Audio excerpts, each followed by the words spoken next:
నమస్కారం అండి, నా పేరు కళ్యాణి. ఇప్పుడు మీకు ఒకటి చూపించి నాకు మాట్లాడతాను. అంటే మా నాన్న ఫీలింగ్ ఏంటంటే చికెన్ తినేవాళ్ళు పూర్ పీపుల్. మా మటనే మా ఇంట్లో మటన్ చట్నీ, మటన్ కర్రీ. అమ్మా సుష్మా భూపతి గారు, మీ ఇంట్లో మీ నాన్నగారి దగ్గర చికెన్ తినేవాళ్ళు పూర్ పీపుల్, మటన్ తినేవాళ్ళు రిచ్ పీపుల్ అని చెబుతాను. నువ్వు మరి అంత రిచ్ ఇంట్లో పుట్టినప్పుడు మరి నువ్వు ఎంత కష్టపడి డ్యాన్సులు చేసి ఫేమస్ కావాల్సిన అంత అవసరం ఏముంది? నీ మాట ప్రకారం అన్నమాట, నేనేం తప్పు మాట్లాడతలేదు, మీరు చెప్పిందే నువ్వు ఇంటర్వ్యూలో.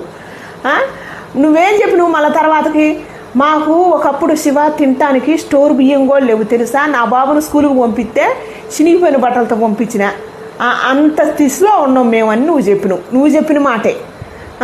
మళ్ళా మంగళసూత్రం వేసుకోవాలన్నా వద్దనేది కూడా మంగళసూత్రాన్ని కూడా అపహాసం పాలు చేసినావు. మరి అసలు నువ్వు డ్యాన్స్ వేసేది ఎవరితో వేయాలన్న ఇంగిత జ్ఞానం కూడా మర్చిపోయి అక్క కొడుకుతో డ్యాన్స్ చేసినావు. అంటే నీ కొడుకేగా అక్క కొడుకు అయితేంది, నీ కొడుకు అయితేంది, నీ కొడుకే కదా, కొడుకుతో రొమాన్స్ డ్యాన్స్ చేయందమ్మా, తప్పు కదా. అది చేసినావు, అది చేసి ఫేమస్ అయిన దానివి నువ్వు పడ్డ కష్టం గురించి చెప్పాలా. అది చెప్పకుండా కళ్ళు నెత్తికెక్కిన మాటలు చెబితే నీ నుంచి నువ్వు పడ్డ కష్టం చెబితే నీ నుంచి 10 మంది నేర్చుకోవాలి, కానీ 10 మంది చెడిపోకూడదమ్మా సుష్మా భూపతి గారు.